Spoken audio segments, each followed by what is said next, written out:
Wonderful. Thank you so much for that introduction, Susan, and thank you for recording Deb. And we are so excited to be here today. I'm just gonna share my screen in just a moment, and can everyone see that all right? Great. Wonderful. So, like Susan said, my name is Sanobar Wilkins, and I am the Democracy Projects Coordinator here at Every Library.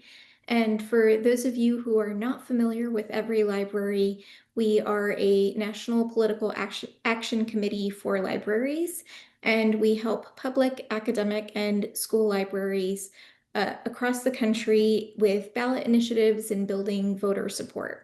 So we're so excited to be here today to talk to you guys about candidate surveys and how you all as school library association leaders or school library advocates can utilize these types of surveys to inform different voters about candidate stances related to library issues.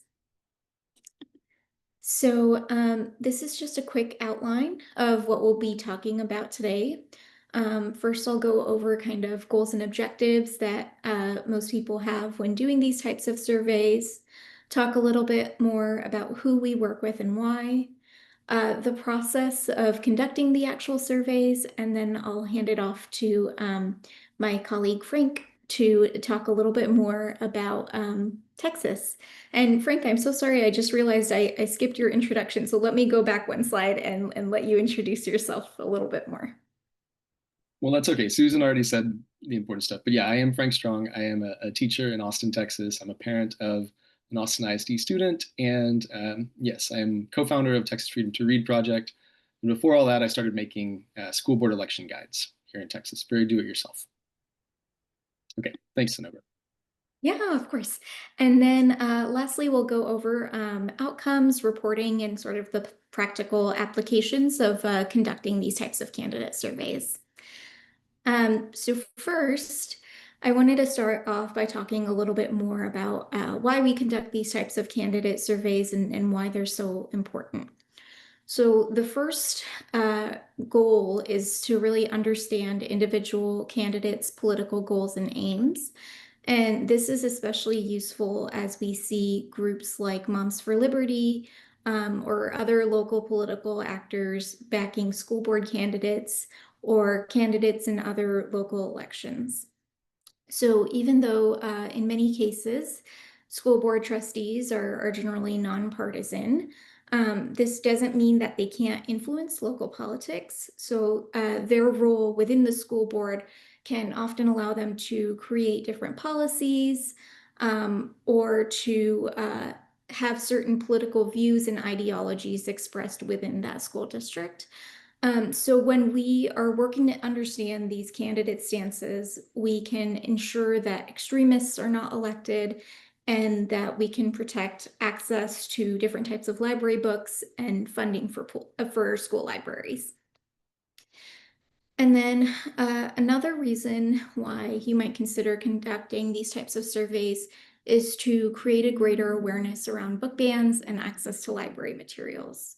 So sometimes candidates may not be familiar with book bans or censorship happening in their own district. So candidate surveys can be a great way to kind of highlight this issue and its importance in your local community.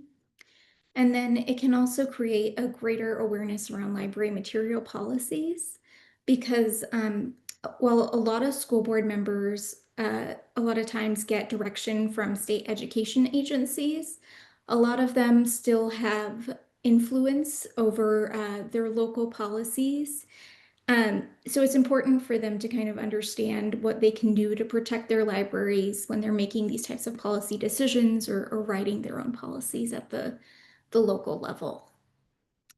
And then it's not just about helping you as a librarian or as a state library association member. It also helps to promote democracy by encouraging voters to be informed about different library related issues before they cast their ballot. So, sometimes reporting on candidates' views can really make a difference for voters when they're making their voting decisions. They can decide whether they want to vote for a candidate that supports the right to read, or if they want to support a candidate who will continue to ban more books in their district. So this can really help kind of prevent some or limit some of the types of censorship that we're seeing happening around the country, especially during the next legislative session. We really want to be aware of the types of candidates that there are and their views on library issues. And then lastly, it also can help create more awareness around library-related legislation at the state level and its potential impact on communities. So I'll talk a little bit more about this as we get further into the presentation, but you can conduct these kind of candidate surveys at different levels. So you can focus on different types of positions. So that could be everything from school board members to city councilors, mayoral candidates, and even state legislative candidates. And all of these different candidates can have an impact on public schools and school libraries. So it's really important to keep an eye on not just the school board level, but also other forms of government that have influence. So next, I'll talk a little bit more about who we work with.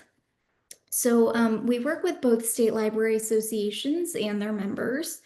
Um, so every one of you can use your position as a school library advocate to conduct these types of candidate surveys. I think we have some students in the room as well. While we haven't collaborated with students on candidate surveys specifically, we do work with student groups often in different states, including in Texas. And I think this could be a great opportunity for different types of students to advocate on behalf of libraries to conduct these type of surveys. So in addition to librarians and students, we also work with state level organizers and groups working against censorship. So this includes parent groups like the one that Frank is a part of, the Texas Freedom to Read Project, as well as other local coalitions and community members who care about their libraries and want to protect them at the local level. And then we work to reach all types of candidates, like I mentioned. So state legislators, state boards of education, state superintendents, local city officials, school board trustees, mayoral candidates. So any type of survey you can imagine with a candidate, we can likely conduct it. And then to talk about the process a little bit, we usually start off by setting up a meeting with you to discuss your specific priorities and focus so that we know how you want to frame your questions. This call is generally a get to know you call, but also to discuss the topics and themes that you want to focus on and topics and themes that you want to avoid. So, for example, we did a candidate survey last year with the Delaware Library Association, and they wanted to focus less on book bans and more on funding for public education. And so we were able to kind of tailor those questions and themes to what they wanted and what their goals were.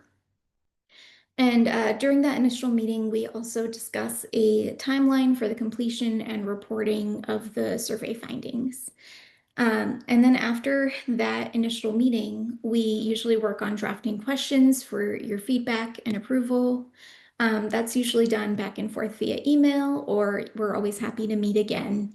And then once questions are approved by your team, our staff helps to build out the survey through SurveyMonkey, and we send you a preview of what it will look like for each candidate. And as a reminder, we want to be as nonpartisan as possible, so we don't make any candidate endorsements, and we reach out to every candidate that we can. We're not just sending the survey to a particular political party or political affiliations. And then after we have the survey built out, we typically have a list of candidates' contact information at the state level. But for local surveys, we do expect our partners to kind of help us in the contact information gathering process. So, for example, for school boards, if you're conducting a local school board race, oftentimes they'll file a candidacy with their local board of elections, and you can view that form, which usually has their contact information. Um, so we will ask for your help in gathering that, and then we send out the surveys to all candidates via mailing flyers and via email. And it's usually a pretty quick turnaround time, usually around 1 to 2 weeks that we field the survey. And then after that, when it's complete, we go over the findings with you and provide you with all of the data and the candidates' answers. And then we work with you all to write the report and use the data from the survey.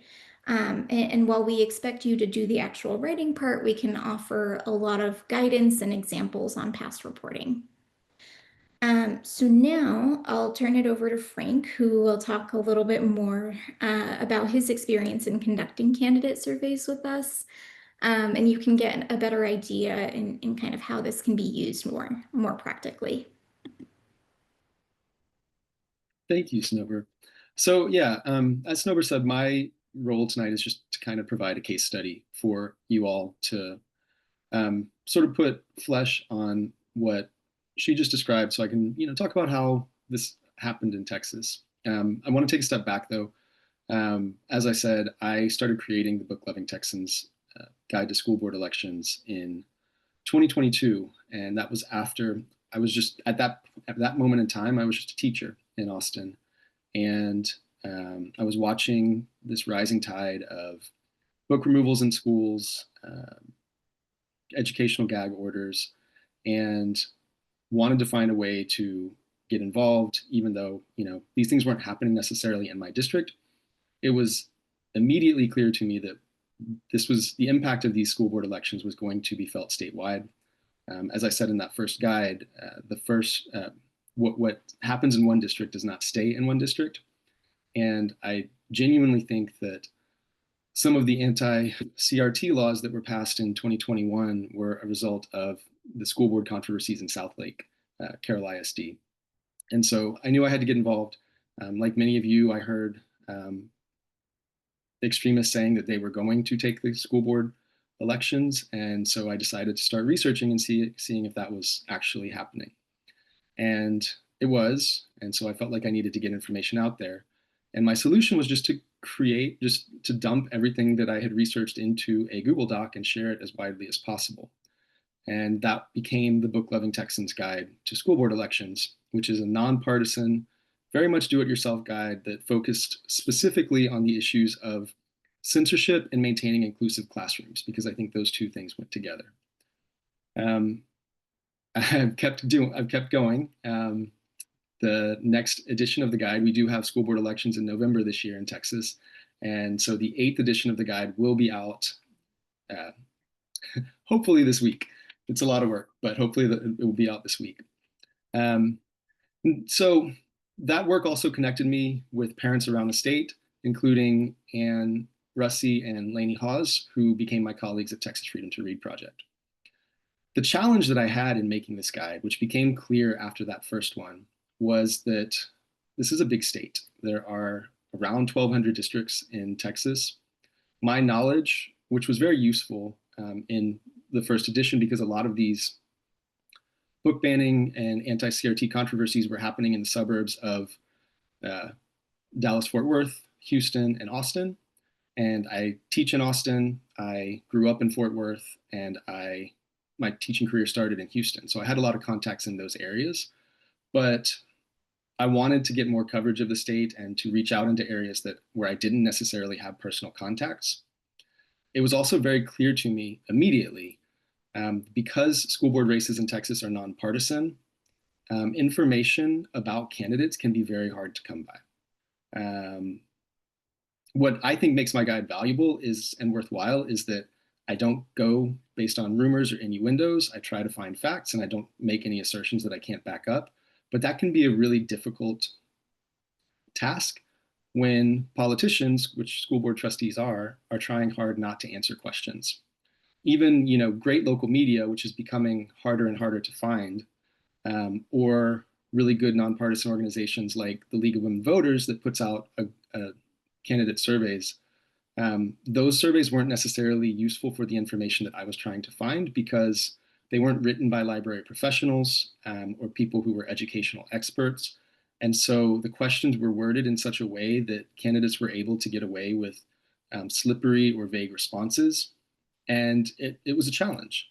So in 2024, when Sanobar reached out to me and with every library and asked if I wanted to send a survey out to Texas school board candidates, I jumped at the opportunity. My hope was that it would allow access to districts where I didn't have direct contacts, that it would allow me to help shape questions that would lead to revealing responses for candidates. And it did. So the process was exactly as Sanobar described. We planned months in advance. My Texas Freedom to Read project colleagues, Ann and Lainey, helped shape the questions. We did that, in our individual roles as parents. We spent a lot of time crafting exactly the questions that we hoped would get revealing answers. And then what we did was because again, there are 1,200 school districts in Texas. That's a little unrealistic to hope to get all of those, but we took the 150 largest school districts that had, we looked and saw which had elections in the May cycle that was coming up for that year. We used volunteers to help identify candidates in those races and track down their contact information. And that took a lot of work also from Sanobar and I as well. And then we reached out to all of the candidates in those races. We had 60, I think, around 60 reply, and 22 or so filled out the form completely.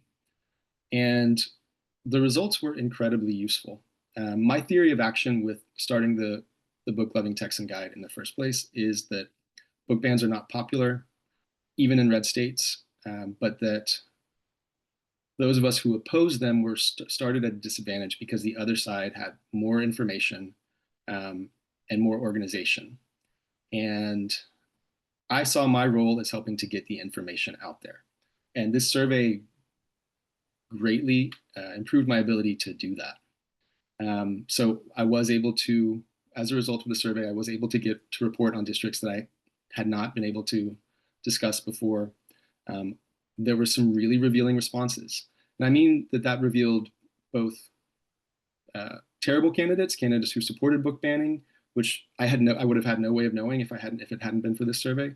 But it also revealed really strong supporters of libraries and really strong supporters of the freedom to read. There were candidates who poured their hearts out into these surveys and said these really powerful things that allowed me to then give them a full-throated, green highlights saying that these were great candidates to vote for. The other thing is that, and this was unexpected, the survey allowed us to write the report that Sanobar discussed with Texas Freedom to Read Project, and I will put a link for that in the chat. Actually, before I do, this is a link to some information on how I constructed my guide. But I was also able in writing this report to really understand some basic trends in the way that school board candidates view the issues that mattered to me. And I think that has shaped our strategy at Texas Freedom to Read Project over the past 2 years since we did this. It allowed us to see, where was there some area of common ground with people who were generally opposed to what we stood for. It allowed us to see what were the areas that were considered that were actually extreme for these candidates, and what were the areas where there were shared views.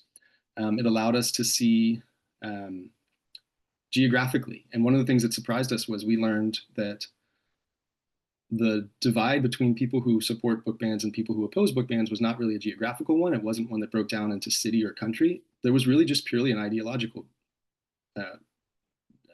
division.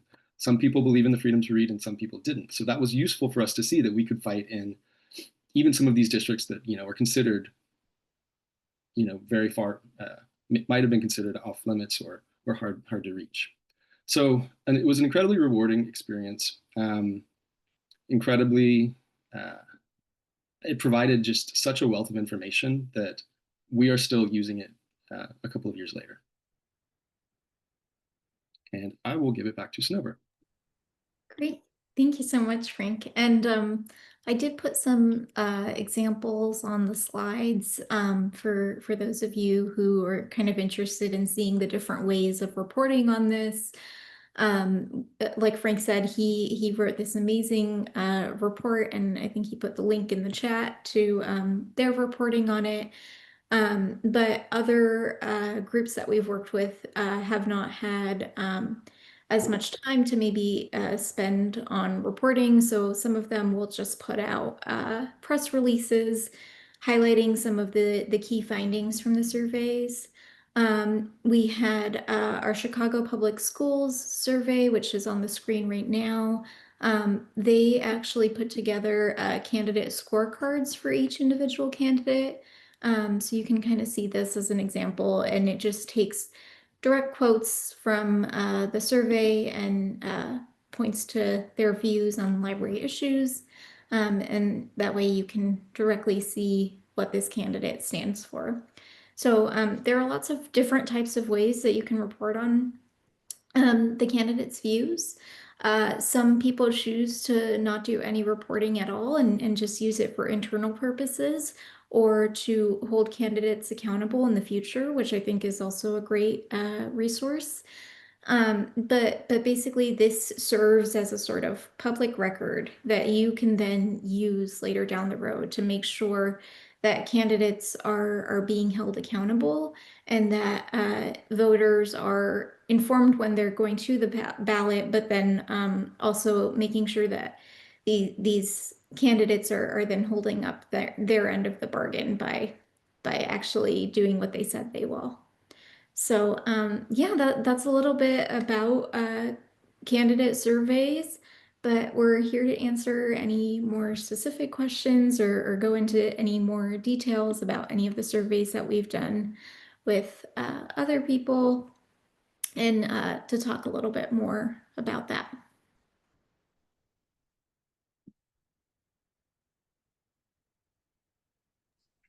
Thank you very much, Sanobar and Frank. This is an excellent presentation. Gave us a lot to think about. So we've had several more people join our group. And if you would like, you can include your name and where you are currently teaching or working in the chat. We'd love to have that information. And just as a reminder, this is being recorded and it will appear in our LibGuide, our Act 4SL LibGuide. And Tristina, one of our hosts, is sharing that information in the chat so that you'll be able to access it once it is uploaded, and we'll send you an email and let you know that. So now it's approximately 7:30, and we'd like to open it up for questions of our panelists, but also questions among yourselves. Some of you may come from states that have done surveys. Maybe you've come from school districts that have done surveys. So we'd welcome the opportunity to have you share with us your experience, but also to ask questions of our panelists. So floor is now open. Take it away.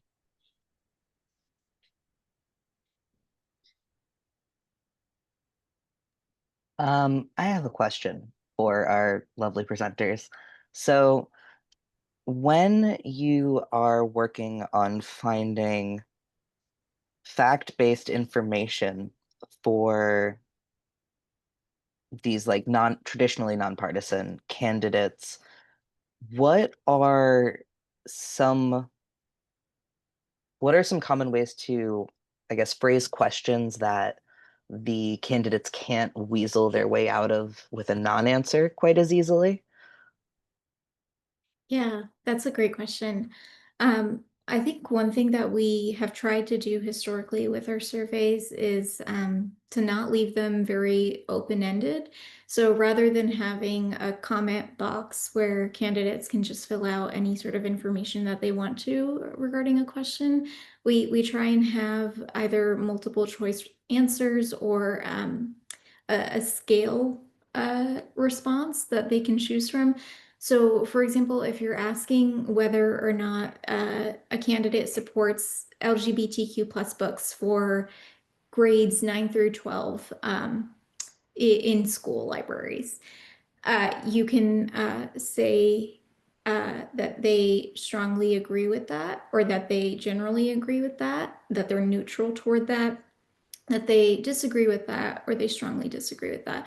And it's sort of a sliding scale within that they can choose from, but it allows them to have to answer the question directly rather than just saying that it depends, or that they aren't sure about a particular answer, right? So they might put neutral, which also gives us a little bit of an indication on where they lie. But having that sort of structure to the questions definitely helps with getting the answers that we want. And can I add to that? There's also just the simple fact that this is an entire survey dedicated to questions about libraries, that there's an interplay between the questions that develops where you can sort of see things that are revealed, not necessarily in the way they answer one question, but the way they answer a couple of questions. So, for example, in the survey that we did, we would have candidates who would say, that they only supported removing books from schools if there was sexual content. But then we would ask the question about LGBTQ books, and they would say that that content should never exist in any schools in K through 12 uh, libraries. And so what that tells us is that what they might be saying, they're only asking to remove books with sexual content, but they're also seeing books that have LGBTQ characters as necessarily being sexual. And that's to me a very revealing double response. Yeah. And then another thing that we do in certain candidate questionnaires is we put filler paragraphs in between questions. So it allows you to almost inform the candidate about an issue that's happening in their district before asking them a question about it. So recently we conducted a survey with the Friends of the New Orleans Public Library, and that was for city council and mayoral candidates. And they have an issue where many of their facilities are not updated, even though they have funding for it. So we put a statement that said something like, X number of libraries have deteriorated in the past 5 years and have prevented branches from being open over the weekends and have had leaks and maintenance issues. And then we asked about whether or not they support facilities updates for these libraries. So the way that you structure the questions can also serve to inform the candidate in addition to getting their responses. But great question. Thanks so much. So Dorcas added a comment in the chat that they did their own homegrown survey. So Dorcas, would you be open to maybe sharing some of the things that you discovered? Yes and no. Okay. Oh, I guess I can turn my video on too. So Houston has this odd situation. You already know about the takeover. Because we had won and gotten librarians back in all the schools in 2021, and that lasted until the takeover in 23, we started this other group called Friends of HISD Libraries. And it's actually the woman who runs that more than me who did the survey this year. And she is a data hound. I just love her. And she's been fighting to get the responses back. But I mean, I know somewhere in my email, I do have the list of questions, but I haven't looked at it lately. I was waiting until the answers came in. But we have done this a couple times before, and we just asked the things that mattered to us and waited to see who answered. And generally you get answers from the people who think libraries are a good thing, and you get garbage from the people who don't, if they answer at all. So that's kind of my experience. It's still worth doing. And I know that Anne is working on a post of some kind to say that the 5 in our slate did answer, and they all said whatever they said about specific questions, but basically in support of libraries. It's a start, but it's really cool to see this much more formalized effort, and I look forward to digging into the resources that you're including. Thank you for sharing. Absolutely. And I'm sorry if I didn't mention this sooner, but all of our work is pro bono. It's at no cost to any of you, and we do as much of the staffing as possible so that you all don't have to. So please feel free to always reach out to us if you think you want to conduct a candidate survey, but you're not sure how, or if you need the help and resources and support that we can offer, then we're always willing and able to do that.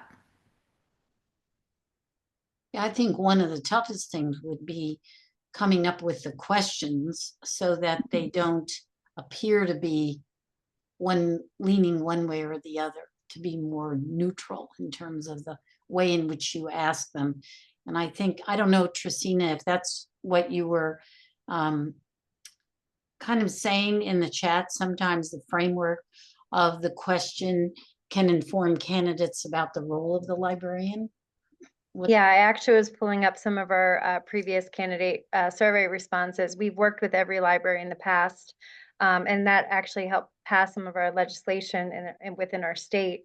But for instance, how is it important that all New Jersey public schools provide their students with a comprehensive education in information literacy, including digital citizenship and media literacy? So we would ask questions that would prompt but also inform. Do you believe a certified school library media specialists are highly qualified to teach and support students and their families in closing the education and literacy gap? So, we would get candidates that would say neutral or strongly agreed. Some skipped. That would also indicate information as well. And we even had the question pre the Freedom to Read bill: do you support a student's right to read? And overwhelmingly 91% of candidates did say at that time yes.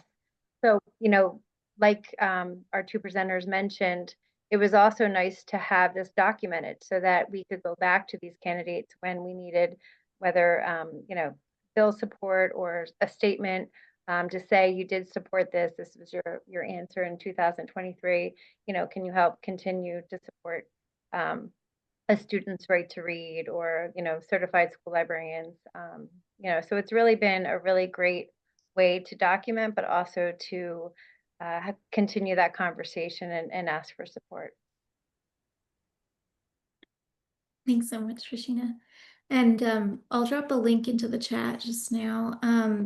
These are some sample questions that you could use, but we have a list of hundreds of questions that we can share out. So if there's anything in particular that you want to ask about, but you're not sure how to phrase it or how other groups have phrased it in the past, then we're able to help you kind of come up with that wording to make it so that as many people can answer as effectively as possible. Are there any other participants tonight who have done surveys in their own state, whether they're homegrown, like the one that Dorcas explained, or if they've worked with every library to help formulate questions for a survey? I'd be interested. We have some folks from California. So if you have anything that you'd like to add to the conversation, we'd welcome that.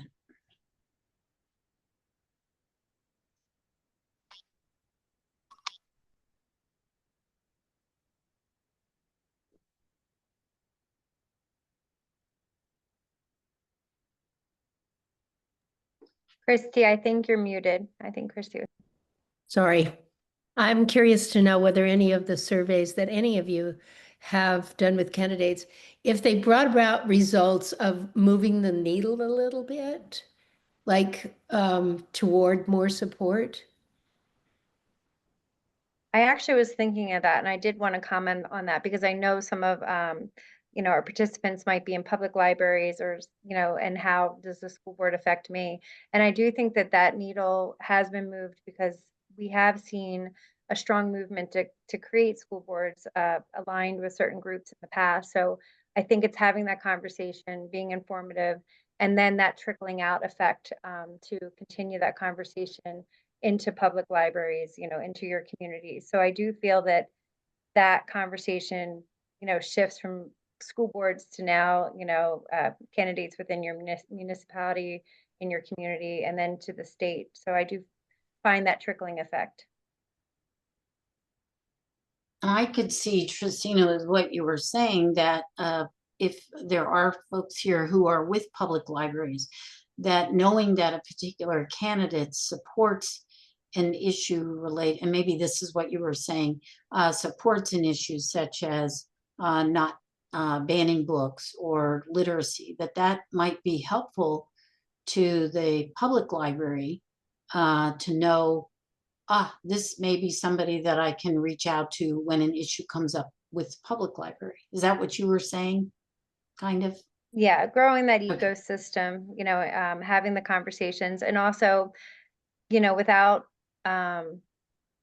we saw a shift in school board candidates or a push for school board candidates that might have been aligned with some of the anti-library issues at the public realm. So we kind of have recognized that it's important to have school library candidate or school board members be pro-library because that will affect your public library and your small municipalities. So I think that was kind of what I meant when Christy was talking about shifting the needle. Mm-hmm. And I'll add to that. A lot of school board members, this is the start of their political careers, and they go on to sit on city council boards where they might have control over local libraries or county commissioners' offices. Or, I mean, in small towns, quite often, I've seen a lot of times a school board trustee is on has a spouse who is on the city council, and it's really useful to know what each of them thinks about these things.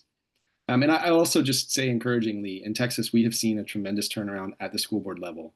When I started the guide in 2022, after the May 2022 election, I wrote a really disheartening post about all the places we had lost. For the last several elections, I've written really cheerful posts after the elections about all the places we won. So I do, like, my theory of the case was that when people had information, they would not vote for book banners. And I genuinely believe, not in every case, but I think overwhelmingly that's still true. I'm waiting for it to trickle up to our state legislature. That has not happened in Texas yet. But I do think at the school board level, change is so granular, and 50 voters here or there can make a difference. Really letting people know what's going on is really important. Yeah, absolutely.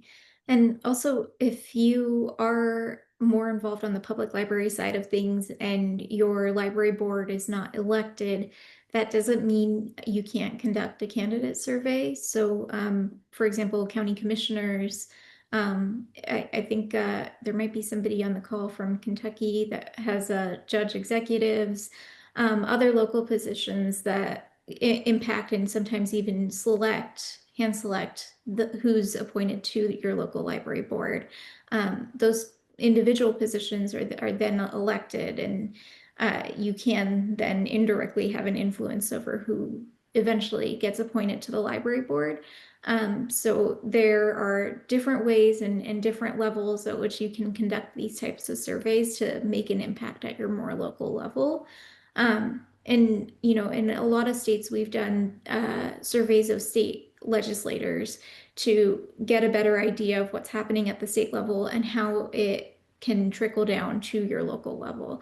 So these local elections really do matter, and we hope that through conducting these surveys and reporting on the outcomes of them, that folks can then find a little bit more information about their local election and be more willing to show up on election day and actually vote with their views and kind of have a better idea of what they're voting for and who they're voting for.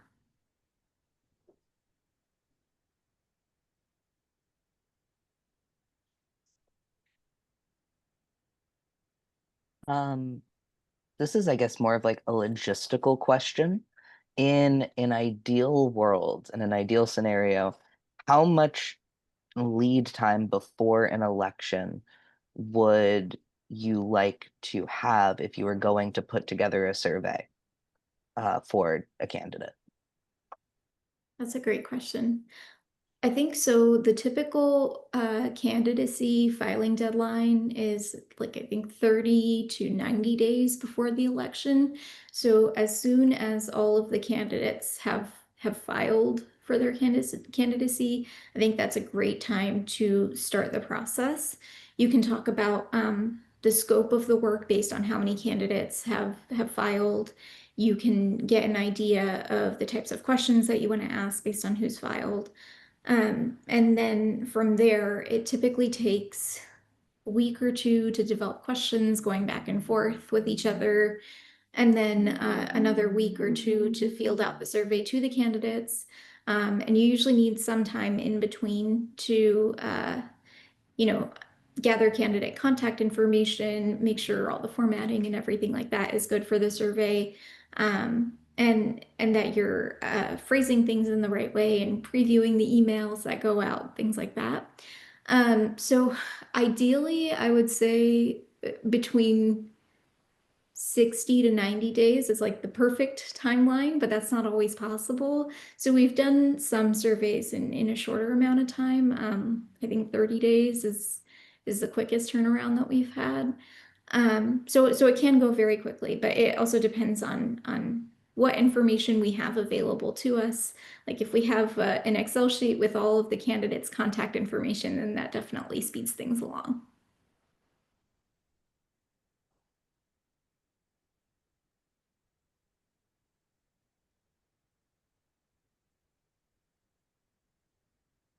Are there any other questions or comments?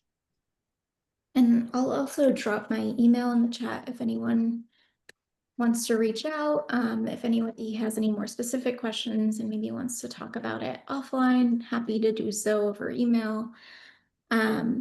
Or if you're interested in conducting a candidate survey or want, the first steps to get started, then I'm happy to share those as well. Just wanted to ask, typically how many of the candidates actually respond to the survey? Do you get like a lot of them, or do you get some where do you get more than half, I guess I'm asking, responding? Yeah, that's a great question. So I think it depends on the type of survey and what level you're conducting it on. So, with Texas Freedom to Read Project, when we reached out to the 150 most populous school districts, there were multiple candidates running in each district. So that's hundreds of people that you're reaching out to. So unfortunately, the more people you reach out to, the lower response rate we usually see, just because it gets lost in people's inboxes. It's not as tailored to a specific district, so the questions are a little bit broader. And maybe you have a harder time in making sure that every contact information is accurate or available. So that can make it a little bit trickier. But in general, I would say even if you don't get a high response rate, it's important to report on the responses that you do get because they are still very telling. They're not going to be a representative sample necessarily of all candidates, but they give you an idea of what some specific candidates think. In the most recent candidate survey that we conducted with the Friends of the New Orleans Public Library, we had an over 50% response rate, which was great. But last year when we conducted a survey with the Arkansas Right to Read group, we had, I think, a total of 5 people who responded. And it's not great for reporting, but it was great for internal purposes to keep in mind which state legislators were supportive of libraries and which ones were not. And that helped them in turn when they were doing lobbying for legislative activities or legislative issues related to libraries in the last session. That really helped them at that time.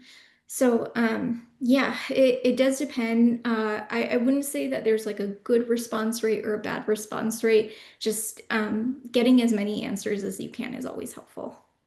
What all do you do with the results of the surveys? Yeah. Where do they go? Yeah. So a lot of our partners, like Frank and the Texas Freedom to Read Project, choose to report on it. So I think he put the link in the chat, and if you scroll up, you should be able to see it. So it's the link to the report that they wrote, and then I think it links out to the full questionnaire. Is that right, Frank? I can't remember. It's been so long. Yeah. Other groups will sometimes just do press releases and then link out to the full survey. Typically, on our end, as every library, we do press releases for each candidate survey that we work on and link back to our partner's website or their press release or their candidate scorecards. It's up to each individual group on what they want to do with it and how they want to report on it. And with that being said, there are times where we don't get involved at all because um, as outside stakeholders, we don't have as much of a legitimate stake in the conversation at a state level. And groups like Moms for Liberty or other political actors at the state level who are bringing about these book bans might look really badly upon outside groups interfering with state and local elections. So in those cases, we ask our state or local partners to do the reporting on their own. So that way it's them and their voice and their goals and objectives that are being met rather than us as an outside organization leading the charge. That's a good point. So in the instance, the example that you showed of the Chicago public schools, so how did that particular one shape out in terms of the number of responses that you got back from candidates? Yeah, that's a great question. Let me pull up the results right now.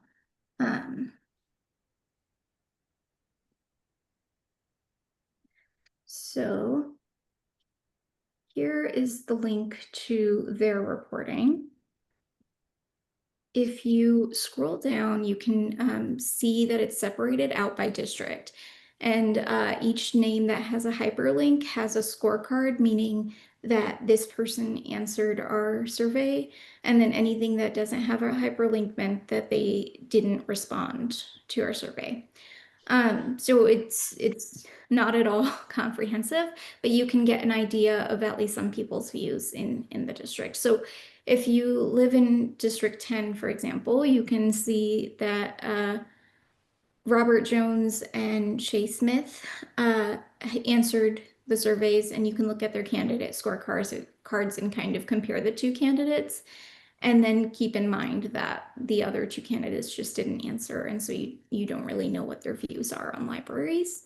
But if your priority when voting and casting your ballot on election day is library issues or making sure that your public school gets funded and that the ratio of librarians to students is as effective as possible, then you might consider voting for the two that did answer the survey and answered them in a way that's positive and helpful for libraries and schools. Thank you. That was quite a scorecard that they created. I don't know that all of us would have that kind of resource available to make it so professional looking. But Yeah, and that's the thing, right? So some groups do have more capacity to do things like this and some don't, and that's okay. You can report on it in any way that you are able to. So I think Frank did an amazing job with writing a really comprehensive long report on all of the findings and including quotes. The survey that I had just mentioned that we're finishing up with the Friends of the New Orleans Public Library is just going to be a press release. And that's okay too. It's just how they're able to report on it right now. I don't know that you have an answer for this because it's complicated, but I know that sometimes getting whomever, school librarians or the team of school librarians, to get involved in this is difficult. And so often it's just when it's too late. And I've always tell my library students, if you're, for example, if your librarians are on the chopping block, it's too late. So I wonder if you have any thoughts on or advice for like how to get people involved early on, prior to their name, this candidate is already on the, on the ballot. Yeah, I mean, I think so many local coalitions do a great job at doing advocacy work outside of these candidate surveys. And I think that can really play a role in who ends up being a candidate in these local elections. So if you're consistently showing up to school board meetings, if you're consistently putting out messaging, petitions, emails to school board members or other state legislators, about library related issues, then they know that this is important to voters and they're able to keep that in mind when these larger sort of groups like Moms for Liberty or these political actors are putting up candidates to run in local elections. They can kind of see that and they can see where they have been successful and where they haven't been successful. And Frank, I'm sure you can talk a little bit more about like where you've seen that being overturned in local school districts where we've seen extremists be elected, but then in the next election cycle, voters didn't like that extremists were elected. And so they then voted for a pro-library candidate. Yeah, and I mean that certainly happened. That happened in Katy in last year. That happened in Keller this May.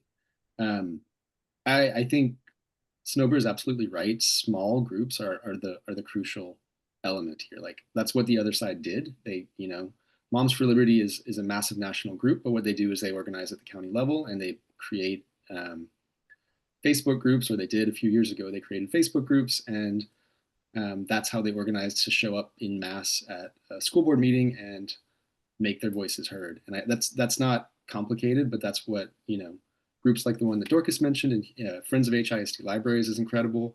There's a similar group in Fort Bend ISD that did a tremendous job last year or last May, affecting change in that district.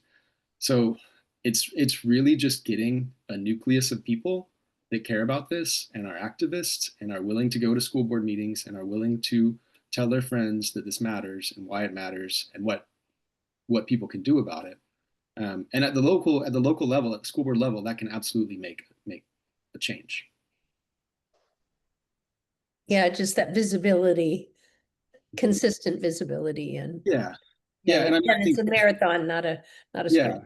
And getting press is useful. Being able to reach out to having reporters that you can contact and let them know what's happening, because and part of the challenge is as these battles go on, reporters start to turn away from them because it's not news anymore, which that's what we're sometimes running up against. But continuing to make sure that you are, when we're talking about extremists taking over a district or extremists doing what extremists do, which is enact terrible policies, record when that happens, get it in front of a reporter, get in front of a camera and say, hey, like we just saw in Texas last week, Leander ISD has pulled copies of To Kill a Mockingbird from classrooms, and we're going to tell people about that, and we're going to tell people why that's happening. It's because of this law that was passed, and that's the only thing that can affect change.